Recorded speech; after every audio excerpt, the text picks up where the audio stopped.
Sa speed for this honor. I started my career more than 50 years ago.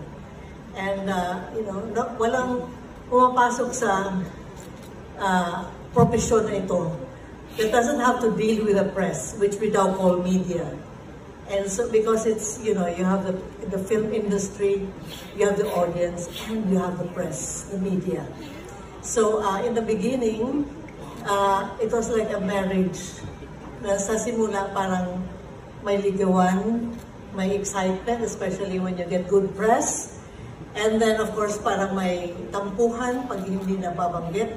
O in the next film na the next films that you do that may not do so well in the box office, hindi maganda ang nasusulat. So it's a very rough and exciting and challenging kind of relationship. But after 50 years, we are celebrating our 50th, our golden anniversary, and we have become friends. That's what happens to marriages that last. We become friends, and I hope we'll be friends forever.